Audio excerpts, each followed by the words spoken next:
بسم اللہ الرحمن الرحیم۔ السلام علیکم۔ میں ہوں در شہوار اور آپ دیکھ رہے ہیں story time Facebook and YouTube channel. ہمارا آج کا موضوع بیان ہے رزق میں برکت۔ برکت وہ چیز ہے جس کی ضرورت ہوا اور پانی کی طرح ہر آدمی کو ہے، اس لیے کہ دنیا میں موجود ہر چیز اسباب راحت تو مہیا کر سکتی ہے مگر راحت نہیں۔ دنیاوی ترقی سے خوشی کے اسباب تو جمع کیے جا سکتے ہیں مگر وہ اسباب خوشی عطا کرنے سے قاصر ہیں۔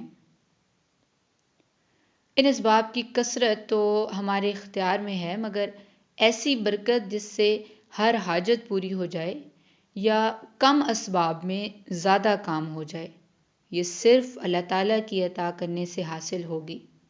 قرآن و حدیث سے 10 ایسے اعمال پیش کیے جاتے ہیں جن کو اختیار کرنے سے انشاءاللہ ضرور برکت عطا ہوگی، اور وہ 10 دروازے یہ ہیں: توبہ و استغفار، اللہ سے ڈرنا، گناہوں سے بچنا، عبادت میں انہماک، توکل علی اللہ، اللہ کے راستے میں خرچ کرنا، طالب علموں پر خرچ کرنا، رشتہ داروں کے ساتھ حسن و سلوک سے پیش آنا، کمزوروں کے ساتھ حسن و سلوک، یکے بعد دیگرے حج و عمرہ کرنا اور اللہ کے راستے میں ہجرت کرنا۔ تو سب سے پہلے ہم بات کریں گے توبہ و استغفار پہ۔ قرآن پاک میں کئی مقامات پر توبہ و استغفار کے ذریعے رزق میں برکت اور دولت میں فراوانی کا ذکر ہے۔ حضرت نوح علیہ السلام کا قول نقل کیا جاتا ہے، میں نے ان سے کہا اپنے رب سے معافی مانگو، بلا شبہ وہ بڑا بخشنے والا ہے، وہ تم پر خوب بارش برسائے گا، تمہیں مال اور اولاد کی فراوانی بخشے گا، تمہارے لیے باغ پیدا کرے گا اور نہریں جاری کرے گا۔ حضرت عبداللہ بن عباس رضی اللہ تعالیٰ عنہما سے روایت ہے، رسول اللہ صلی اللہ علیہ وآلہ وسلم نے فرمایا، جو شخص بکثرت استغفار کرتا ہے اللہ تعالیٰ اسے ہر غم سے چھٹکارا اور ہر تنگی سے کشادگی عنایت فرماتے ہیں، اور اسے ایسی راہوں سے رزق عطا فرماتے ہیں جس کا اس کو وہم و گمان تک نہیں گزرتا۔ توبہ و استغفار کی حقیقت یہ ہے کہ انسان گناہ کو گناہ سمجھ کر چھوڑ دے، اپنے کیے پر شرمندہ ہو، آئندہ ترک معصیت کا پختہ عزم کرے اور جہاں تک ممکن ہو اعمال خیر سے اس کا تدارک کرے۔ اگر اس گناہ کا تعلق حقوق العباد سے ہو تو اس کی توبہ کے لیے ایک شرط یہ بھی ہے کہ صاحب حق سے معاملہ صاف کرے۔ ان شرائط کے بغیر توبہ بے حقیقت ہے۔ اللہ سے ڈرنا اور گناہوں سے بچنا۔ تقویٰ اللہ کے احکام پر عمل اور شرعاً ممنوع چیزوں سے اجتناب کا نام ہے۔ تقویٰ ان امور میں سے ایک ہے جن سے رزق میں برکت ہوتی ہے۔ اللہ تعالیٰ فرماتے ہیں، جو اللہ سے ڈر گیا اللہ اس کے لیے راہ نکال دے گا اور وہ اس کو وہاں سے رزق دے گا جہاں سے اس کو گمان بھی نہ ہوگا۔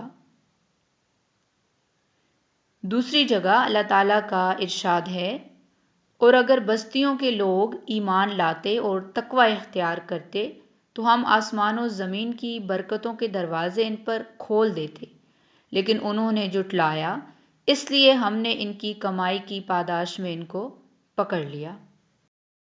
برکت کا مطلب دولت کی کثرت نہیں ہے بلکہ کفایت ہے، یعنی ضرورت کے لیے کافی ہو جانا۔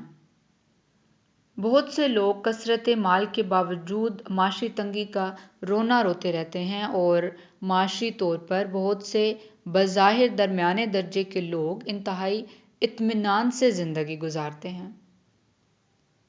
یہ فرق صرف اور صرف برکت کی وجہ سے ہے۔ عبادت میں انہماک۔ اس سے مراد یہ ہے کہ عبادت کے دوران بندے کا دل اور جسم دونوں حاضر رہیں، اللہ کے حضور میں خشوع و خضوع کا پاس رکھے، اللہ کی عظمت ہمیشہ اس کے دل و دماغ میں حاضر رہے۔ حضرت ابو ہریرہ رضی اللہ تعالی عنہ روایت فرماتے ہیں کہ نبی کریم صلی اللہ علیہ وآلہ وسلم نے فرمایا، بلا شبہ اللہ تعالیٰ فرماتے ہیں کہ اے ابن آدم، میری عبادت میں منہمک رہو، میں تیرا دل غنا سے بھر دوں گا اور تمہاری محتاجی کا دروازہ بند کروں گا۔ اگر تم نے ایسا نہیں کیا تو تمہارے ہاتھوں کو کثرت مشاغل سے بھر دوں گا اور تمہاری محتاجی کا دروازہ بند نہیں کروں گا۔ توکل علی اللہ۔ ارشاد باری تعالیٰ ہے، جو اللہ پر بھروسہ کرے گا تو وہ اس کے لیے کافی ہوگا۔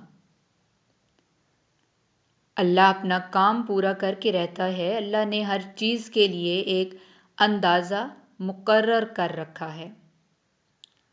حضرت عمر ابن الخطاب رضی اللہ تعالیٰ عنہ نے فرمایا، رسول صلی اللہ علیہ وآلہ وسلم ارشاد فرماتے ہیں، اگر تم حسن و خوبی کے ساتھ اللہ پر توکل کرو تو وہ تمہیں اس طرح رزق دے گا جس طرح پرندوں کو رزق دیا جاتا ہے۔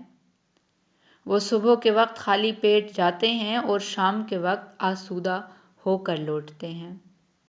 توکل کا مطلب یہ ہرگز نہیں ہے کہ کسب معاش کی تمام کوششوں کو ترک کر دیا جائے اور ہاتھ پر ہاتھ دھرے بیٹھا رہا جائے۔ خود حدیث مذکور میں نبی کریم صلی اللہ علیہ وآلہ وسلم نے پرندوں کی مثال پیش کی ہے کہ وہ تلاش رزق میں صبح سویرے نکل جاتے ہیں۔ پرندوں کا صبح سویرے اپنے آشیانوں سے نکلنا ہی ان کی کوشش ہے۔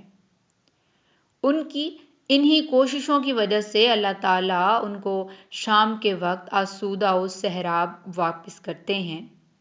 لہٰذا اسباب کا اختیار کرنا توکل کے خلاف نہیں ہے، بلکہ اسباب اختیار کرنا عین تقاضائے شریعت ہے۔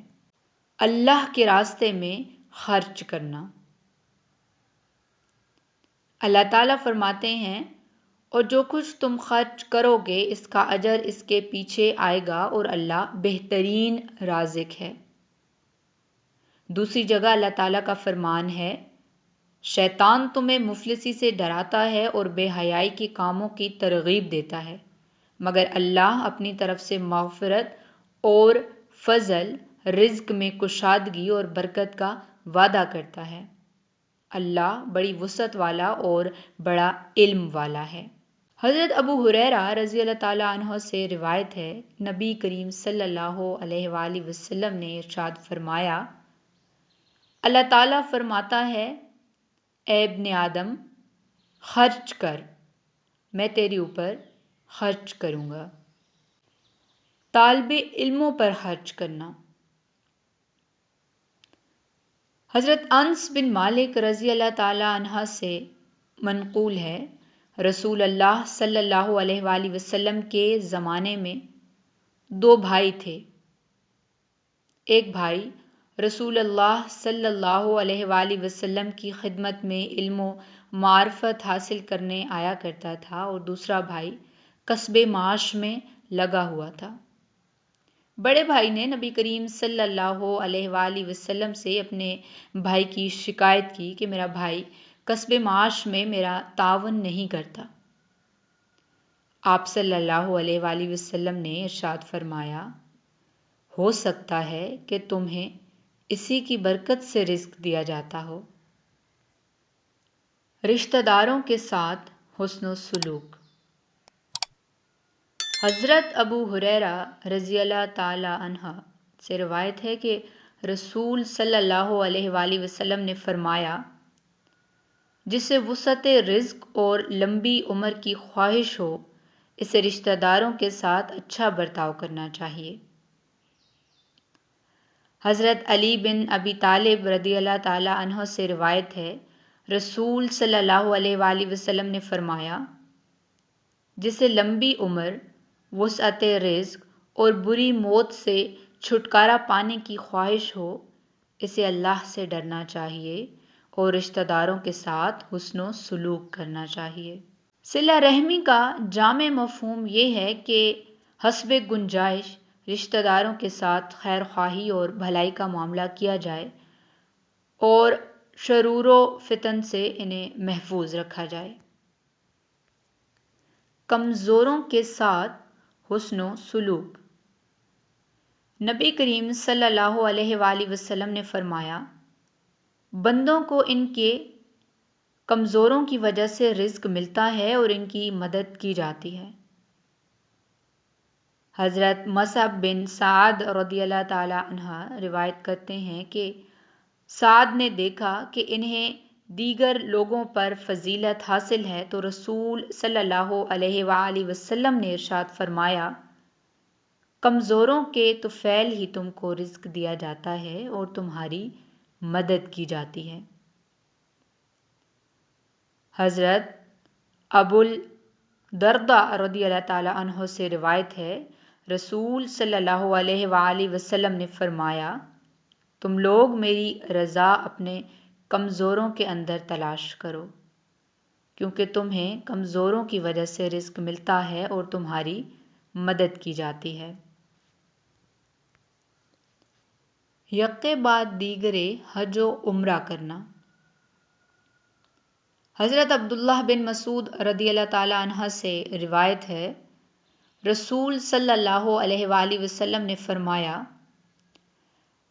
پے در پے حج و عمرہ کرو، کیونکہ یہ فقر اور گناہوں کو اس طرح دور کر دیتے ہیں جس طرح بھٹی لوہے، سونے اور چاندی کے میل کچیل کو دور کر دیتی ہے، اور حج مبرور کا بدلہ صرف جنت ہے۔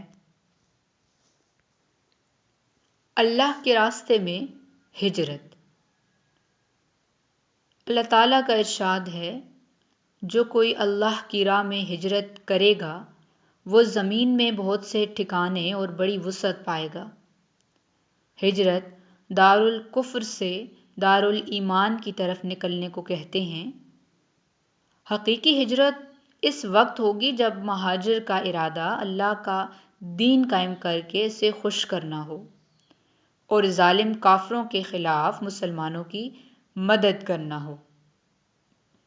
اس قسم کی ہجرت تو مخصوص حالات میں کی جاتی ہے، تاہم ہجرت کی ایک اور صورت ہر وقت انسان کے لیے ضروری ہے، وہ گناہوں کی دنیا سے نیکیوں کی جہان کی طرف منتقل ہونا ہے۔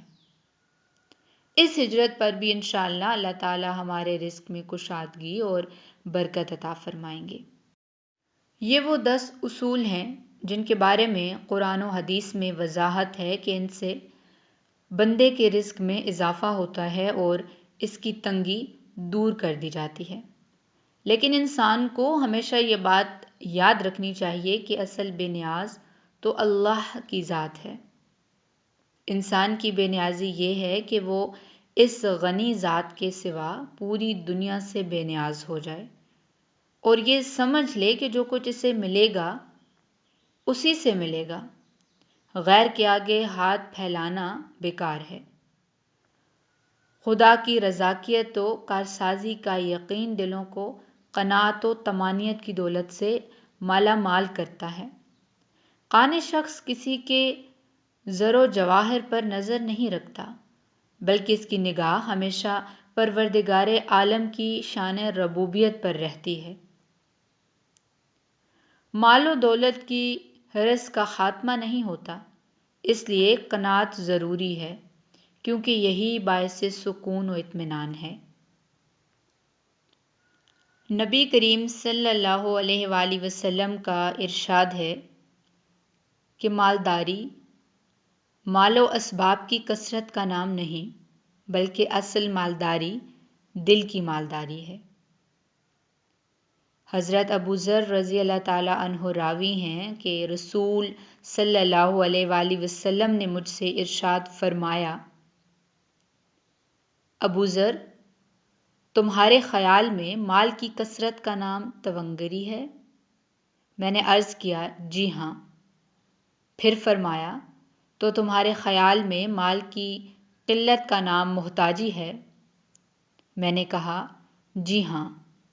آپ صلی اللہ علیہ وآلہ وسلم نے فرمایا استغنا دل کی بے نیازی ہے اور محتاجی دل کی محتاجی ہے۔ جی تو ویورز، آپ کو ہماری ویڈیو کیسی لگی کمنٹ کر کے ضرور بتائیں۔ اگر ایسی ہی اسلامک اور موٹیویشنل ویڈیوز دیکھنا چاہتے ہیں تو ہمارے چینل کو سبسکرائب کر لیں اور گھنٹی کے نشان کو بھی دبا دیں تاکہ آئندہ آنے والی ویڈیوز آپ تک پہنچ سکیں۔ شکریہ۔ اللہ حافظ۔